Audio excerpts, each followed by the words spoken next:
Good afternoon, everyone. I'm Neil Love from Research to Practice, and welcome to Exploring Current Patterns of Care in the Community, selection of first-line and maintenance therapy for patients with extensive-stage small cell lung cancer. We have a great faculty today, Dr. Hossein Borghaei from the Fox Chase Cancer Center in Philadelphia, and Dr. Anne Chiang from the Yale Cancer Center in New Haven. Today we're here to talk about extensive-stage small cell. And as in all of our meetings, we will be discussing the use of unapproved agents and regimens. So check out the package inserts for more information. Here's where we're heading. We're going to start out with a little bit of an introduction, talking about the whole concept of goals of treatment of extensive stage disease. Then we'll get into current considerations in these decisions. Haas is going to do a presentation, present a couple cases.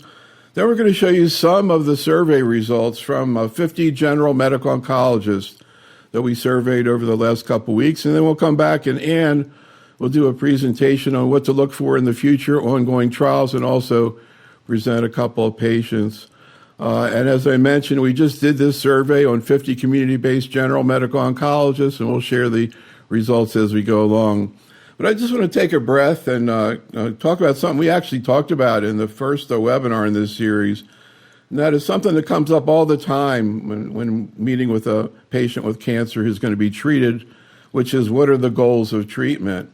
And I just kind of came into my consciousness over the last few months. In the first webinar I was mentioning that we had done this program in November for the AON group, American Oncology Network. We did a module on lung cancer with several noted investigators. But Dr. Langer presented some data, and I was like, wow, I haven't seen that before, talking about 5-year survival of extensive stage small cell, showing there's a tail on the curves of these IO studies that we've been looking at for a while. It looks like maybe around 10, 12, maybe even 15%. I was like, wow, because, we were talking about maintenance, quality of life. Do we want to make people give them more toxicity? It's very different if you have, to me, if you have cure as a possible outcome, even if it's not that common. So we asked in this webinar, we asked our two faculty, do you see patients who are coming at 5 years and still doing well? They both said yes, and again, and gave us that same number, and did a great review article in JAMA. I really recommend it to you. Unfortunately, every time you write a review article, the next day there's a new paper out. So I think you were perfect timing, Anne, because it was right before the ASCO meeting when the M4-Day trial was coming. So I guess you have to rewrite your paper. But anyhow, it's a great paper in there. But again, you see there in Anne's paper, 5-year overall survival, 12%, which really kind of resonated with me. So we asked these oncologists, these 50 oncologists, what are you saying to your patients? Extensive stage disease. They ask you, what's the chance that I'm going to be alive in 5 years and doing well? And you can see that in general, they're kind of getting the message. We ask about cure, more difficult challenge, and they say they're seeing that as well. So I just wanted to get a little bit of a flair, really, of what you're saying to your patients. And I'll start out with you, Anne. First of all, what's your experience? You just shared with me, actually, you just submitted an abstract to ASCO about this topic, which I didn't even know about. But what do we know about these patients? Yeah, I think that there is a tail to the curve. We just looked at our experience at Yale, and we had 15 patients that were beyond 1 year, and of those, a third of them were beyond 5 years. So I do think that there is a subset of patients that does respond to immunotherapy. I think it's immunotherapy. We didn't see this kind of effect prior to immunotherapy, and I think that's why people are really interested in, how can we augment that? Can we prevent resistance to MHC1 antigen presentation, and how can we do better by our patients and get that effect for more? So, Haas, any thoughts about that? Again, I'm curious if patients ask you or bring this up, how you respond. Any ways to predict who's going to be around in 5 years? I hear people asking about cell-free DNA. Does that have any role, in these patients? Have you had patients with checkpoint inhibitors for several years? What's your experience, Haas? So my experience is also very similar to Anne in that we definitely have patients who are on maintenance immunotherapy for quite some time without evidence of disease recurrence.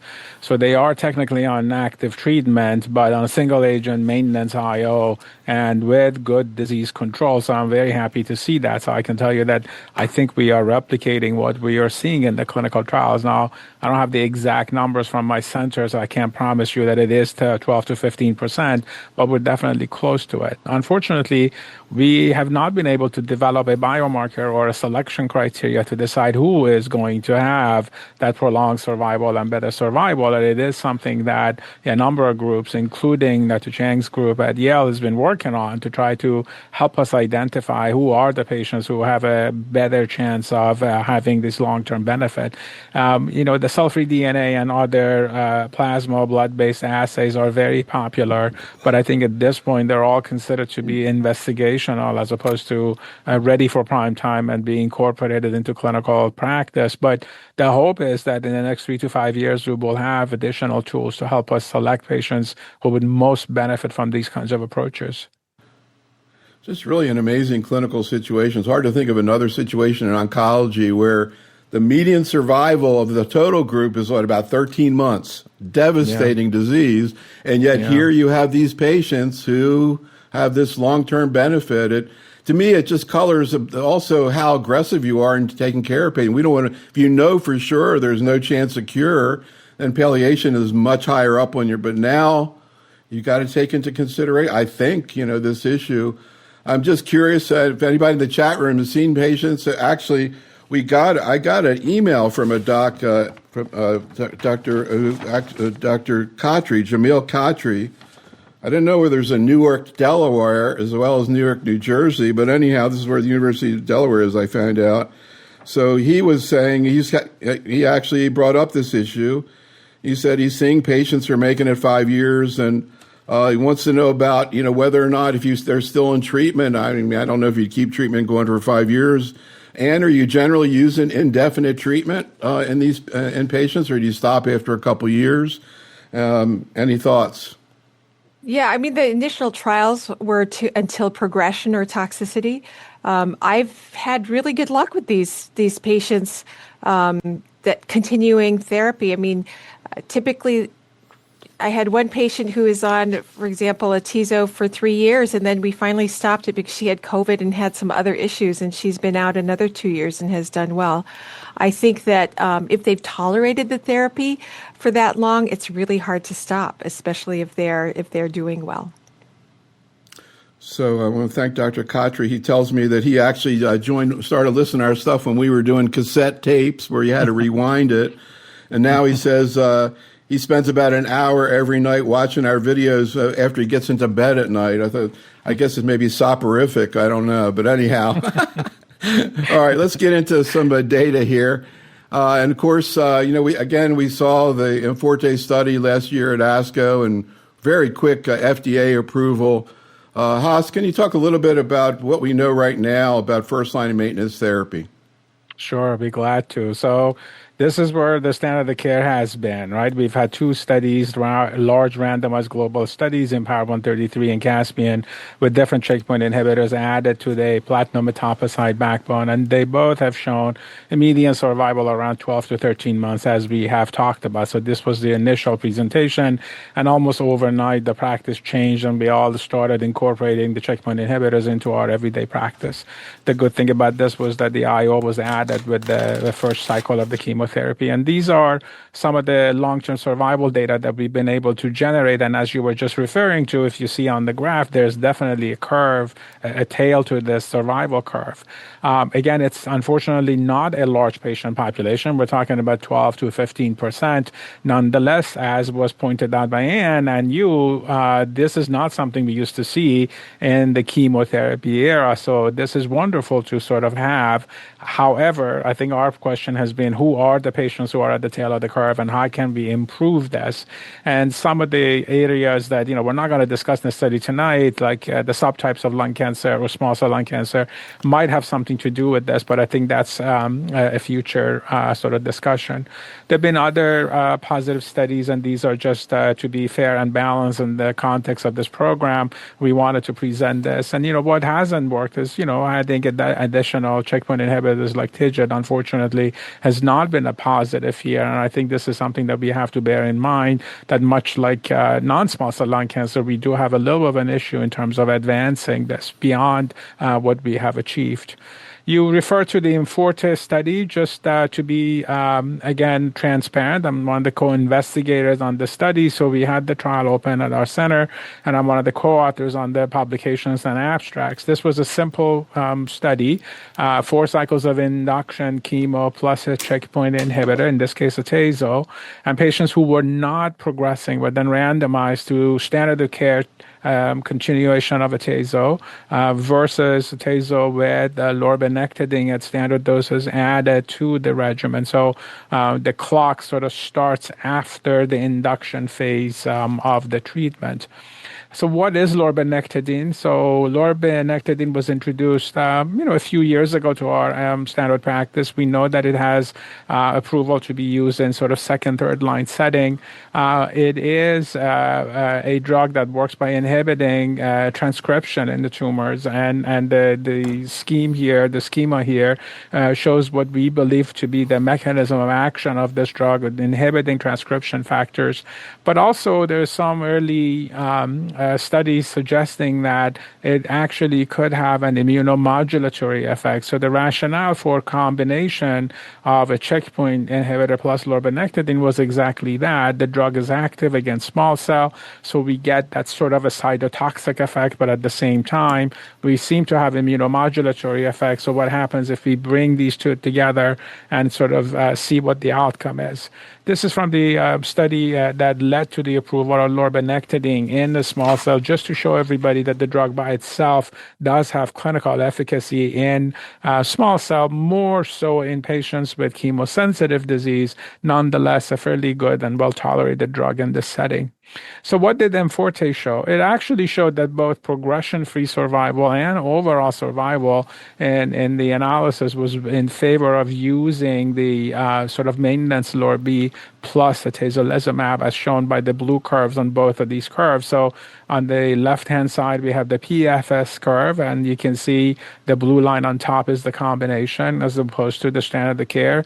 And then on the right-hand side, we have the overall survival. What I want everybody to pay attention to is that, again, both the PFS and OS are from the time of randomization to LORB, so after 4 cycles of induction chemo had been given. And you see that the median survival here is definitely improved as opposed to single agent IO. So whatever we get with the induction, you add additional time gained by the addition of lorlatinib in the maintenance setting. So this is, as you pointed out, the results that led to the approval of the combination in the maintenance setting. Subgroup analysis all favored the use of the combination, and then the main issue is, what are we getting in terms of the response rate? Keep in mind that these patients have already had 4 cycles of induction, so the majority of responses were seen in the initial phase of it. This was not part of the study, but nonetheless, you see that we still have an additional 10 to 20% of patients having more responses, 20% when they get the LORB combination, and about 10% with the atezo. And the cost of it is some of the additional toxicity we get with lorlatinib. None of the toxicities were a surprise, so we did not see additional side effects that were unknown, but myelosuppression and some of the other GI symptoms were more common with the addition of lorlatinib. Overall, patients on the study were able to go and continue and get additional treatment. But one issue with the study was that only a few patients, around 9%, were able to get LORB on the control arm of the trial. So that is something that I think we need to rectify in future studies. So overall, I think this result has what prompted the approval of the combination in the maintenance setting for patients with extensive stage small cell. So we'll get into sort of what this means in terms of clinical practice when we get to the survey. It's interesting getting back to our initial discussion here when we were showing the old IO studies. I remember when I first saw it there, I was thinking, that's not so impressive. Do we really need to give it? I noticed that it was actually only 1 month difference in overall survival. But again, there's that tail out there that's so very intriguing. And quick question from the chat room from Hassan about transformed prostate cancer to small cell. How do you approach those patients? I don't know if you treat them or hear about them or if you have any thoughts about that. But particularly he wants to know about the role of tarlatamab and I guess IOs as well. Yeah, I don't treat, well, I'll say this, because I have been involved in establishing our bispecific and tarlatamab program here. I have seen some of those patients with transformed small cell in prostate neuroendocrine, bladder. There are also some other extrapulmonary neuroendocrine tumor types. And so they actually do respond to tarlatamab, and actually you can request DLL3 staining for that. So we actually have a case study that is going out this week describing that. So yes, typically the small cell regimens are what extrapulmonary small cell folks also use, and so that includes the platinum etoposide doublet with IO initially, with immunotherapy initially, and the use of tarlatamab. Interesting. All right, let's get back to small cell of the lung. And we have a couple of cases here from Haas, starting out with your 60-year-old woman. What happened with her? Right. So this is a very typical case, as I would call it, for patients with the diagnosis of extensive stage small cell. A little bit younger than the normal age for small cell, but 60-year-old, 35-pack hair, smoking history, has a couple of months of progressive shortness of breath, cough, wheezing. She ends up being treated with antibiotic and steroids. This is some of the background, emphysema, COPD. But then eventually, because she wasn't getting better, she ends up having a CT that shows a pretty significant disease involving, you see the pictures here, the mediastinum, involvement of some of the pulmonary vasculature, liver metastases, and unfortunately, I think she also had an adrenal gland that was involved. So the bronchial biopsy shows small cell lung cancer. Liver biopsy confirms that this is metastatic small cell. Brain MRI was negative, so she went on to receive carboplatin etoposide and atezolizumab. We selected to give her GCSF as prophylaxis from cycle 1 just because some of the symptoms that she had. She had actually experienced weight loss, and the cough and the shortness of breath was quite bothersome for her. What we learned during the chemo, and now you're seeing pre-treatment and post-treatment as expected, as it is for this disease, very chemosensitive, 60-70% response rate to standard treatment. Her symptoms improved quite significantly with the first couple of cycles of the treatment. Weight loss stabilized, and she was able to become a lot more functional. But she had myelosuppression. She had anemia, required blood transfusions. Despite the use of growth factor, she had some neutropenia.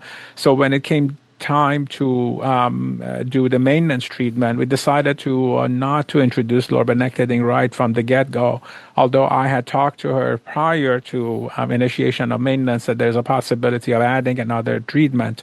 But then once she recovered, we went ahead and added lurbinectedin as we just reviewed per the IMforte study.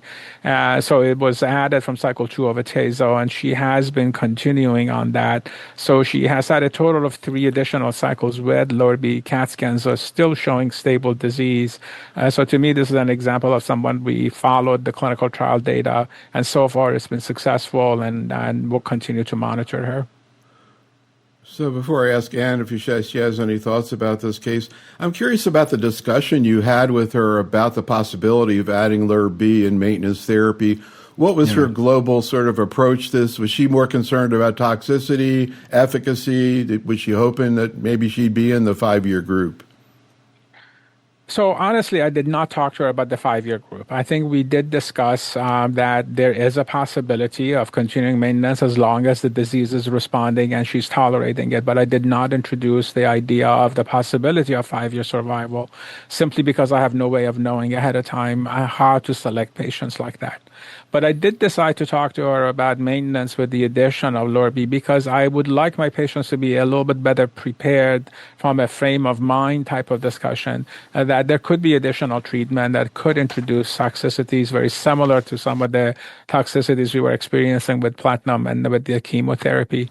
And I think this way, when I start early and I go back to it every time I see the patient, the questions that come up every week are becoming a little bit more refined from the patient perspective. What kind of toxicities, how long I'm going to do it. So it allows the patient and the family to adjust to the idea of having yet another drug added and what the potential side effects are. So from that perspective, I thought she was actually pretty well prepared. She was actually a little bit upset when she came for the first cycle of Ateza, and I told her that I wasn't going to add the Lorbi just because she was so fatigued and I thought she needed more time to recover. But since then, she has had the expected adverse events. We are in in contact with her, obviously, and managing some of that. So it's a little bit of managing some of the expectations from the toxicities and the efficacy.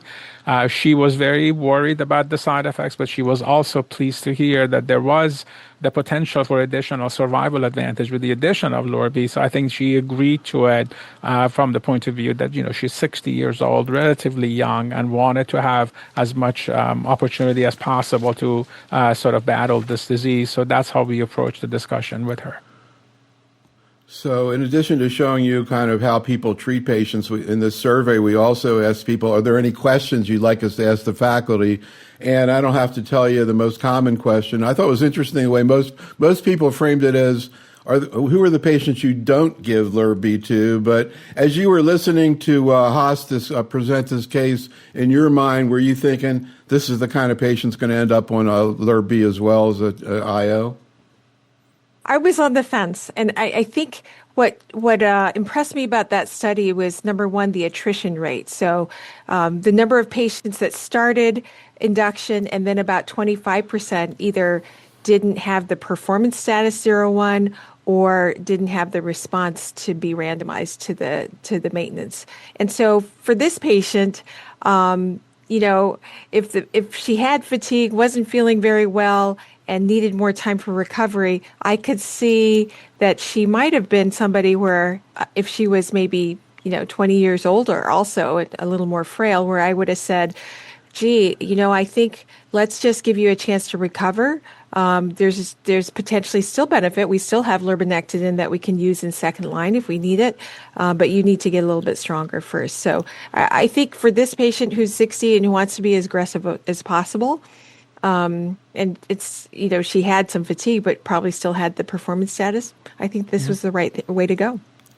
I think I have to add, I don't think everybody who comes into the clinic is a candidate for Lurbi. That's not what I'm arguing for at all. I think you do have to use the clinical trial data to guide your treatment. And then you have to use your expertise, your feel for the patient and what you have seen in this disease to decide who is a candidate. There's definitely additional toxicities involved. And I'm not by any means advocating that everybody should get Lurbi in the maintenance setting. It definitely is not the case. But in somebody who's recovered, and I agree with Anne, I think this patient might have a hard time enrolling in the study because she was so fatigued. She probably would not have been able to go on the study if we were, really considering her for the IMforte back then. But again, knowing that, with the tincture of time a little bit, some of these patients do recover, I thought it was reasonable to reintroduce the idea. But by all means, you have to evaluate these patients on a case-by-case basis to decide if they can handle additional treatment in this disease. Yeah, I was going to say you had me at 60 years old when you started the write-up. That to me is a pretty strong red flag that you're going to at least be thinking about it. This seems like even more complicated, Hossein, a 64-year-old lady. What happened with her? A lot more comorbidity issues. She does. She does have a lot more comorbidity. So again, she had quit smoking about 13 months prior to diagnosis, but she had a 40-pack-year history of smoking. Unfortunately, she was diagnosed with metastatic small cell, and she had a positive quantiferin gold test at the time of diagnosis. She was under the care of a pulmonologist by then, and given the small cell diagnosis, there was no question that we needed to proceed with the treatment. So she was seen by pulmonary, by ID to manage this latent TB that we sort of determined she had. She also has a history of coronary artery disease, heart failure, COPD, and a moderate to severe obstruction based on her PFTs. However, despite all of that, she has a reasonable performance status. I think many of you have heard Dr. Langer, who was one of my mentors, saying if the patient can get up from the chair, go to the table for exam, that's a good sign. She was able to do that. And when we asked her how much she can do, she walked 10 blocks without having to stop, goes up the steps.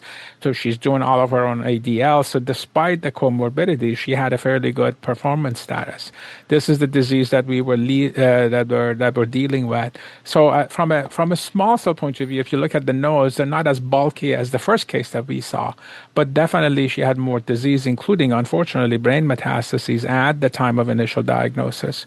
We consulted our radiation oncologist. We agreed to follow her because she was asymptomatic. And here we started her with, again, carboplatin and the atezolizumab. And I added trilaciclib to this because of the fact that I was, given her comorbidities, was a little bit more concerned about her tolerability of chemo and potential for myelosuppression. And again, I'm pleasantly surprised and happy to say that she tolerated the treatment very well. These are the post-induction treatments. As you see, we also have intracranial response in this. So again, one of these newer way of looking at brain metastases in small cell. If there's asymptomatic and they're small, you can follow the patients with reasonable confidence that there might be treatment. So she actually went on to receive Lorbi in the maintenance, but after the first dose of Lorbi plus atezo, she ended up in the emergency room with hypertension, palpitation. She was admitted, did a full cardiac workup. We couldn't find any etiology. Lorbi was held for cycle 2, but added for cycle 3. Again, after cycle 3, she went back to the emergency room with very similar symptoms. Again, admitted for 24 hours, 48 hours. Workup was done, and we decided to hold Lorbi for cycles 4 and 5, and no ER visits happened. So quite frankly, I thought she was having a reaction to Lorbi that had not been well described, and I couldn't identify it, I couldn't explain it. But in sort of a shared decision-making process, we decided not to reintroduce Lorbi because 2 ER visits back-to-back after exposure was enough for me to be nervous about it. So she has remained on maintenance atezo. Unfortunately, she does have evidence of progression in the brain, and she required SRS. But other than that, she is continuing with atezo for now with close monitoring of her brain in conjunction with our radiation oncology group. So a couple of questions back to Anne. I'm curious, have you seen responses in the brain as occurred in this patient to systemic therapy? It kind of reminds me of EGFR and ALK, see response to systemic therapy. And also, have you seen anything like what happened with this patient with the cardiovascular hypertension reaction? So I will point out that, we know with NCCN guidelines that if you have asymptomatic brain mets with chemo IO, it's absolutely okay to start with systemic treatment. And we do know that crosses the blood-brain barrier and can be quite effective. I also point out that before the IMforte trial, they actually did not allow any patients with brain mets. And that was a decision that was made, I think, partially because this is a large molecule and may not cross the blood-brain barrier. So I always take that into consideration, although I think lurbinectedin is a great drug. In the second line, I've used it a lot with patients with brain mets. And in my experience, it's really tolerated quite well. So I have not seen the what you describe, Hoss, but I totally agree with you that two back-to-back ER visits would be in my book the same thing. I would just say let's go on with the immunotherapy, and these patients you definitely have to monitor with the every 3-month brain MRI because they are at risk for sure. Yeah, I agree. So I want to go on now in a second and talk about the clinician survey results, but also, as part of this survey, we asked the docs to present a case. So I had 50 cases to deal with. We also asked any questions you'd like to ask the faculty. I already mentioned one, but I just want to quickly go through one case and see, Haas, how your response. 65-year-old woman, extensive stage disease, history of COPD, gets durva, carboetopicide, and durva LIRB maintenance, which is one question I have for you. We asked the question here, but so this patient got the LIRB with durva, has a CR, remains in CR, has been on maintenance for 3 months. The doc wants to know, how long do you continue both or either drugs, and also any role for MRD testing? So the question number one, durva versus atezo. So from a clinical point of view, I don't differentiate between the checkpoint inhibitors that much. So from my point of view, I don't really care what IO you start with. And as long as you don't have any other issues with the combination, I think it's perfectly reasonable to want to add the lurbinectedin. I know that's not how the study was done. I know it is with atezo. So level 1 evidence per NCCN is atezo with lurbi. But from everyday clinical practice, I don't think I have an objection if somebody's on durva to go on to receive durva with lurbi. Second question, I think it was, how long do you continue this? As Anne pointed out, on the original checkpoint inhibitor trial, we were told to continue the checkpoint inhibitor until disease progression or unacceptable toxicity. And I think to some extent that can hold in this setting also, understanding that, again, with the addition of lurbinectedin, there might be more side effects as we went over the data that I just presented. So there might be a point where you want to discontinue one drug versus the other, depending on the toxicities. For example, if I see pneumonitis or hepatitis or pancreatitis or any other typical symptoms and side effects associated with a checkpoint inhibitor, that would prompt me to stop and not continue. MRD is an interesting question. I still firmly believe that there will be a role for MRD assay and introduction into standard practice, but I would consider that as a research tool at the time of this discussion. And I'm hoping that as we sort of refine our approach in identifying better tests, we can use MRD.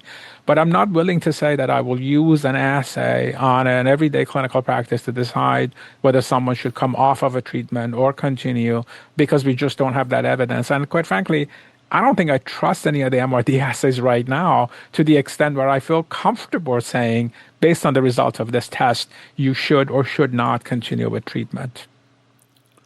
Anne, anything you want to add to that? How long would you keep the LIRB going, Anne? I think that's going to be, as long as they can tolerate it. I think that, definitely, I've had patients on 6 to 8 months of lurbinectedin done well, one for longer than a year. So I think that they can keep on going as long as their performance status is good and they're tolerating it, keep on going. So let's take a look at this survey. I'll show you a number of results and then get what your thoughts are. Starting out here with a 65-year-old patient, extensive stage disease, no CNS involvement, maybe because they're thinking about maintenance LIRB. Now, in the past, we would see 50-50 split. Now you see more people saying atezo as the IO. And we asked people, do they think there's a difference between the IOs? Everybody agrees with what Haas just said, that theoretically, you would expect them to have similar benefits and risks, but of course, we do see the approval with atezo. And then we asked about this scenario. Anne, I'm curious what your thoughts are.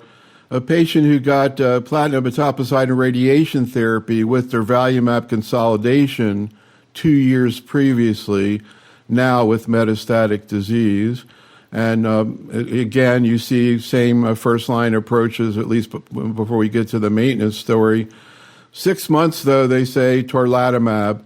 So again, any thoughts about the patients with prior treatment and prior IO and chemo for limited-stage disease?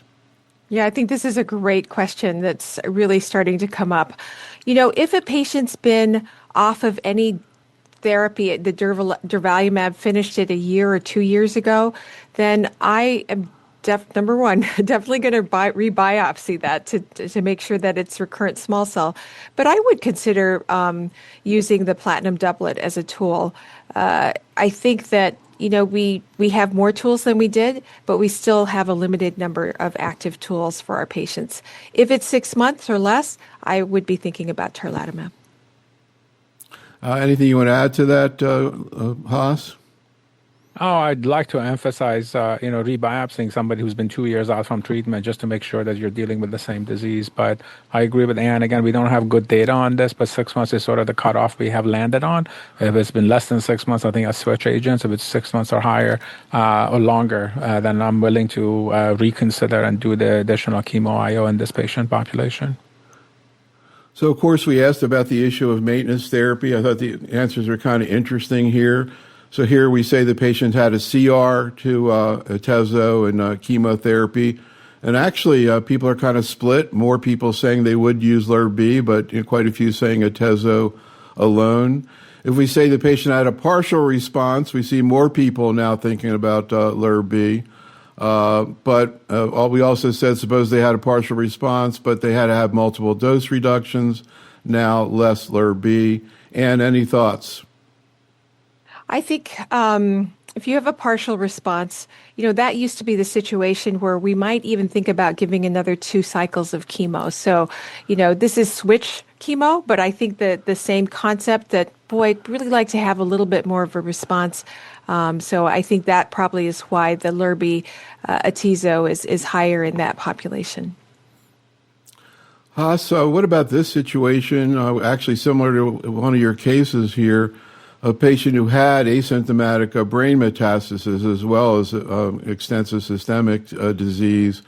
And so the question is, again, in addition to whether or not they get radiation therapy to the brain or SRS, et cetera, what about LIRB in the presence of brain mets? And again, it kind of looks like the same numbers we saw with or without brain mets. Does that affect your approach to maintenance LIRB, Haas? Brain mets? Not necessarily, but I'm more on the camp of using LIRB and atezo, as we discussed it earlier, partially because I'm biased towards the Inforte study, and I think it does add a little something. But again, it has to do with the tolerability of the regimen and how well the patient can tolerate these regimens and how well they've done with everything else. But in general, I'm in agreement with doing the maintenance atezo LIRB in this setting and addressing the brain as a separate issue. So, Anne, I don't know, just flashing to San Antonio Breast Cancer Symposium in December, we had docs presenting cases by video. We actually had a 103-year-old patient that was presented. Wow. Who wanted to be treated, was treated, and has successfully treated, and is walking around taking care of herself. But anyhow, I never thought to ask that. But we did ask in the survey about 85-year-old. And, you hear the term, Anne, very elderly. People talk about age as just a number. And we said, this patient's a little frail, as many 85 years old, PS of 1. And still, we see 20% of the general oncologists here say they would consider or recommend LIRB. I think another thing that comes up all the time in oncology is involving the patient in the decision. And this 103-year-old lady, the woman wanted to be treated. And so I think that needs to be taken into consideration. But, Anne, we do see a lot of very elderly patients with small cell. How do you approach the issue of maintenance there? I think that you have to see how they did with the treatment and what their performance status is. I think the issue with elderly, whereas I absolutely think they should be treated and offered and you should have that shared decision making, they often have less reserve if they have issues that come up.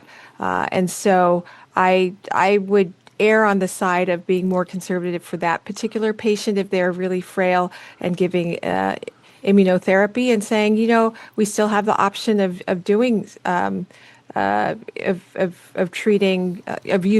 lurbinectedin in the second line setting. So we also asked these docs what their experience is with LIRB or maintenance with LIRB. Of course, that was used quite a bit for second line therapy for a while now. And myelosuppression was brought up, fatigue, GI toxicity. Haas, can you provide a little bit more of a flavor of what you see? And also, one of your patients, you used trilaciclib, and I'm curious to what extent you're using that nowadays.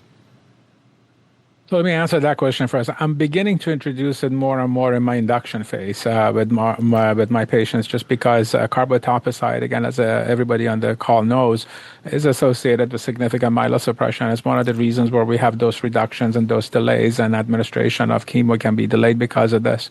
So with the use of trilaciclib, I've been able to avoid some of the typical dose delays and dose reductions that we see with this. So again, I'm a sort of a newcomer to it, but I'm becoming more and more comfortable with the addition of trilaciclib. I don't use it in the maintenance setting. It is only with the induction where the approval is.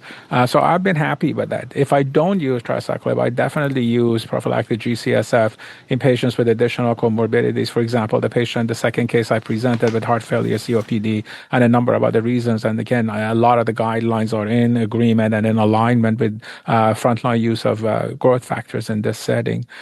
So that's how I've sort of introduced the trilaciclib into my everyday practice. I think it was the second part to your question. Yeah, the other toxicities that you observe, fatigue was mentioned. What do you see? GI toxicity? No, actually, what I see most commonly is fatigue. We do have myelosuppression. I do have to do dose reductions.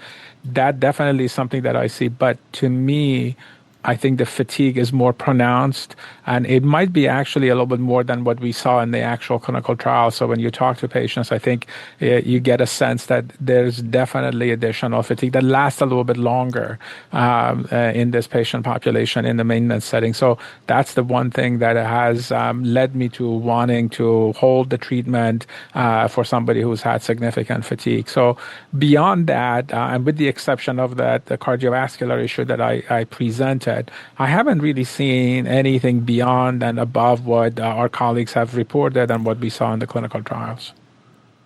So, Anne, a very common question we got in the survey, we actually asked in the survey, which is, do people use prophylactic G-CSF in patients who are getting atezo-LIRB as maintenance therapy? And you can see half the people in the survey said, yes, that's what they do. And then about a quarter said they do for select patients. Carlos in the chat room wants to know, do you do dose reduction of LIRB, and how do you do that, and what do you do it for? Any comments about G-CSF and dose reduction of LIRB, Anne? I think you have the benefit of seeing how they did with the induction chemo. And if they really dropped their counts and required G, then I would continue it. If they didn't need it, or it seemed like that was, they were doing fine, then I might potentially stop it. But I think, I'd err on the side of continuing. I think that these patients, their marrow gets beat up. All right, we're going to move on now, and in a few minutes, Anne's going to talk about sort of what's coming up soon. Of course, everybody wants to know where tarlatamab is going to end up landing. But first, again, a couple more cases, again, getting into practical patient care. And you've got a 72-year-old never smoker, which I'm not sure I've seen any of before, but maybe you have. Can you tell us about this patient? Yeah. So 72-year-old never smoker, and she had a remote history of melanoma that was removed, had DVT on anticoagulation, and she presented in the summer with a right upper lobe lesion. You can see that right there. She had bulky mediastinal and a right supraclavicular lymph node and widespread metastases, including in the liver, pancreas, and the bone lesions. You can see her right arm over there as well. She had a brain MRI that showed a bone lesion, no brain mets, and the biopsy showed small cell. And it is part of NCCN guidelines that if you have a never smoker, to do NGS sequencing on these patients, because you can sometimes see an EGFR mutation, and I actually have had that in the past. She did not have a targetable mutation where you might add OC to the chemo. She had the expected P53 and RB1 mutations, and she was treated with chemo atezo, 4 cycles in induction, and had a really good response, and still had a great PS of 1. So these patients, I think are really great clinical trial candidates. We're really trying to see how we can augment in that tail of the curve, as we talked about at the beginning. She was not eligible. We talked about being aggressive. She wanted to do LIRB, and so she's going to start this month, very soon, I think next week. So before Haas comments on the case, I'm just kind of curious. So you actually had a patient with real small cell who had an EGFR tumor mutation. Did the patient respond to osimertinib? The patient was treated with OC plus chemo and did have a very good response. We did not treat her with IO, but continued her on osimertinib maintenance. Amazing. Haas, any comments about this case? 72 is kind of getting in the immediate, not very old, not very young. How do you think through, again, your discussions with patients, and any comments about this case, particularly with the non-smoking aspect? Yeah, I mean, unfortunately, I've seen 2 or 3 cases of never smoker small cell, usually in younger patients. And unfortunately, both of my patients in the past year and a half have been females, or maybe 2 years. So it's a rare phenomenon. I think Dr. Rudin's group in New York put some case series together and did additional molecular and other testing. It is a little bit different biology. It's a little bit of a different disease. And I absolutely agree with the NGS testing, just in case an EGFR is found, because as you heard from Anne, the treatment could be quite effective. But to me, this is a more difficult disease to treat. And I think, unfortunately, the outcomes are not as good with the standard treatment. So I think this would be a case where I would look for clinical trials to see if I can enroll the patient on something that can be a little bit more meaningful. But in the absence of trials, I would do exactly what Anne had suggested, standard chemo plus immunotherapy, and then consider the lurbinectedin at the back end. So, Anne, before you present your second case, a couple of questions from the chat room. I'll keep going with you, Haas. This interesting thought from Venue. Do you think these non-smokers maybe had secondary exposure from secondhand smoke? And also, Zin and then wants to know, do you routinely do NGS in patients with small cell? I don't routinely do NGS, but we do have a sort of an in-house translational project where we're beginning to do more of that. So in that context, I'll do it. I would definitely do it in the case of a never smoker, again, as suggested by Anna and on the NCCN guidelines.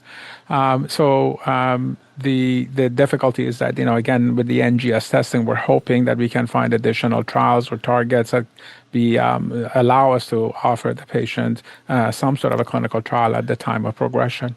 Secondhand smoke, we do ask that question, at least I do, if I have somebody who is a never smoker. I don't know if there's data on it, but I would also say that we're beginning to see more and more percentage-wise of patients who are never smokers from other countries when they participate in clinical trials. So if you look at these global trials that we're doing, if you look at the table of patient characteristics, you're beginning to see 10, 15% of these patients are never smokers with small cell. So it is definitely a phenomenon that we're beginning to see more. And as to what the etiology is anybody's guess at this point. But secondhand smoke is always a good question, and we do try to ask that if we have the right patient with a similar scenario as what Anne was presenting. Interesting, because a Venue who asked that question followed up and said the reason she asked is because she had a never smoker with non-small cell who had worked as a bartender. I don't know whether do people still smoke in bars anymore, but in any event, I think that's I can imagine, at least in the old days, fair amount of exposure being a bartender. All right, how about the 75-year-old man, Anne? So this is a gentleman with a pretty high, significant smoking history, 50 pack years at least, COPD, and did have in 2019 an early stage squamous cell and had a left upper lobectomy, was cured of that, and then developed limited stage small cell in 2023 and was treated definitively with concurrent chemo RADs with chemo. No Durva at that time, it wasn't yet available. And then he had restaging scans just recently, and this showed the arrow here, new right hilar, posterior mediastinal, also in the abdomen retroperitoneal lymphadenopathy, and a right chest wall lesion. And a biopsy of that did show small cell carcinoma. And so this is a patient where he has a good performance status. He's independent in his ADLs, and I know that he's progressed on chemoradiation in the past, so I really wanted to put him on a clinical trial. And this is also some of what I'm going to talk about, the clinical trials that are available. So he consented to the first-line TARLA trial. Delphi 312 was randomized to the standard of care arm and just started this past month. So, Haas, any comments about the case? If this patient had not been eligible for a clinical trial, how would you likely have managed the patient? Probably with the standard of care, which is platinum etoposide plus a checkpoint inhibitor, and then consider down the road whether a patient is candidate for sort of the addition of LRP down the road. But I don't think I would have done anything differently than what was presented on Anne's case. All right, well, let's take a look at some of the trials that are out there. I'll also be curious what trials you have at your institution. But Anne, can you provide us with sort of an overview of where things are heading? Absolutely. Okay. So I'm going to talk about 3 approaches to improve long-term outcomes. One is using active agents earlier in frontline or maintenance, and we already heard about the IMforte trial. So I'll talk about another maintenance or a couple of maintenance trials. And then the other option is to optimize our frontline therapy with combinations. And we also heard that there's attrition even when you go to, in the IMforte trial, at the beginning of the trial, 25% we're in shape to go on to maintenance. So let's move it earlier and add to the current first line therapy. That's the additive approach. And then the other approach that I'll talk about are trials that replace some components of the frontline therapy with alternatives. And then finally, I'll talk a little bit about how we can leverage our understanding of small cell biology and heterogeneity to target and the use of biomarkers to target therapy. So these are the trials I'm going to talk about, selected first-line or maintenance trial. The first one is a maintenance trial with tarlatamab, Delphi 305. And then these next 2 trials are frontline therapies where, again, you're adding something, either tarlatamab and Delphi 312, or in this case, the TIGOS trial, a tigotatug, which I'll tell you what the mechanism of that. And then I'll also talk about 3 trials where we're replacing one of the components. In these first 2 trials, the Rosetta Lung, and this next trial, we're replacing the checkpoint inhibitor with a bispecific PD-1 VEGF. And then in the last trial over here, says Anne, not named for me, but it has my name, we're talking about actually removing the platinum doublet, which blows my mind. Okay, so let's start out with the maintenance piece of it. This is actually, there is some data, and this was presented at World Lung.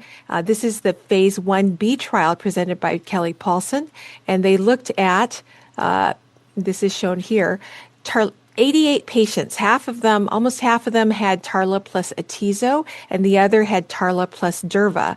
And what is amazing from this trial is look at the median overall survival here. It's 25 months, right? So that's beating any of the numbers that we've seen so far.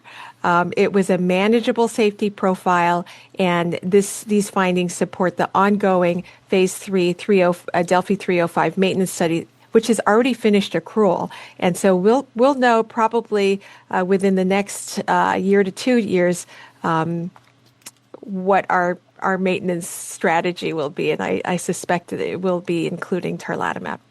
Okay, so the next additive approach, this is the TIGOS trial. Okay, so using a tigotatug, and this is an antibody that basically targets the fucosal GM1 antigen, okay? And the idea here is that not only are you getting your T cell ADCC, but then you're also having the addition of innate immune responses such as complement-dependent cytotoxicity and phagocytosis. And so this trial looks at Atego and Nivo versus Atezo, and the phase 1/2 study showed that the overall response rate was 40%. The randomized phase 2 actually showed overall survival of 15.6 months, and so we're waiting for the phase 3.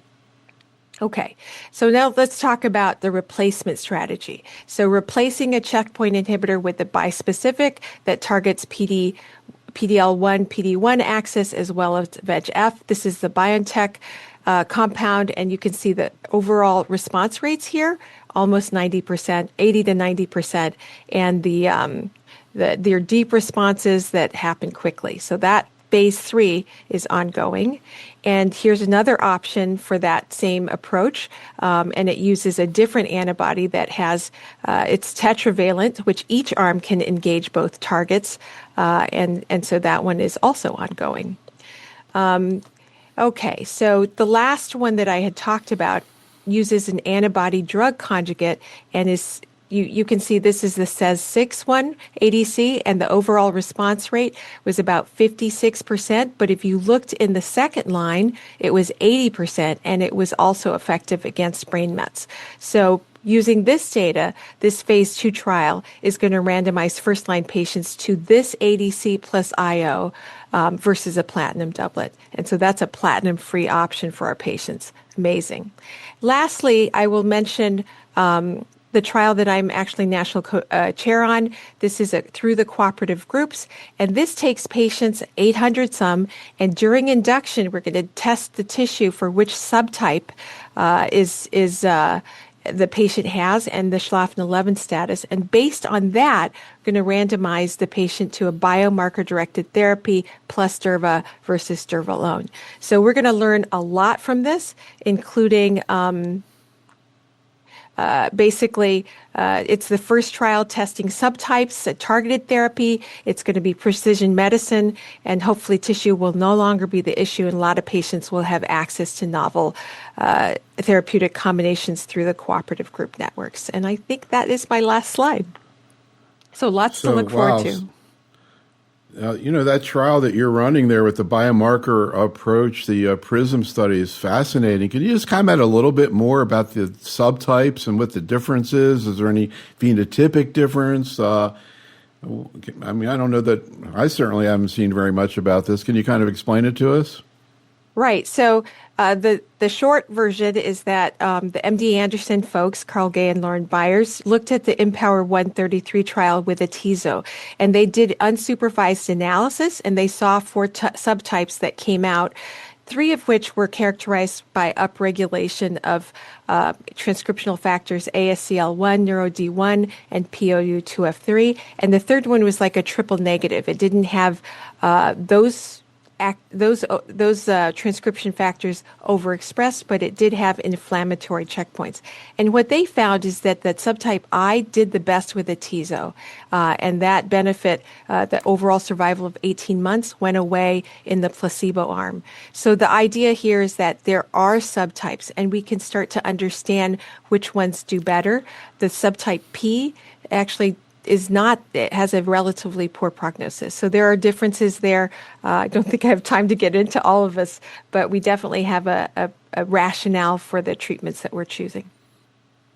Sounds like we do a whole another webinar just on this. So one final question, getting back to you, Haas. Again, one of the most common questions we got, we could spend a lot of time talking about it, is the question of outpatient tarlatamab. Where do we stand with that? What do we see in terms of CRS with tarlatamab? When I first heard about it, I'm like, wow, this is going to be interesting. It turns out maybe it's not as difficult as I thought it was going to be, but you tell me. Well, again, we participated in the phase 1 development of tarlatamab, so we've had a little bit more of an experience from an institutional point of view. And so far, I have to tell you, at least at Fox Chase, we're sticking to the label, meaning that the first couple of doses of the drug, the patients are admitted for observation. But we know that our colleagues in leukemia and lymphoma have had experiences with these drugs, and we're learning from them as to how to do more of an outpatient management. So much like many other institutions, we're beginning to put our own protocol together to observe patients as opposed to admit them unless there's an obvious need for admission, to try to move this more into an outpatient setting. And I think some of the newer studies with tarlatamab are going to introduce this idea of sort of closer observation as opposed to required admission for follow-up. The CRS events are real. It happens, and you have to monitor these patients. But the majority of these, again, as reported on many of the studies, are of grade 1 and 2 nature, so they're very much manageable. That doesn't mean that grade 3 toxicities cannot happen. It does not mean that ICANS cannot happen. We have definitely seen those cases. But majority of these CRS events have been very much manageable with standard IV fluids and steroids and things of that nature. But again, I want to make sure that patients are treated in an institution where you have access to an ICU level care if needed, because again, even though the rates are low, grade 3 toxicities can happen. So the management is becoming very algorithmic and standardized. So for our in-house, we have a very algorithmic approach as to how to identify and treat CRS. This way, everybody who comes in contact with the patient can easily access the algorithm and manage the patients appropriately.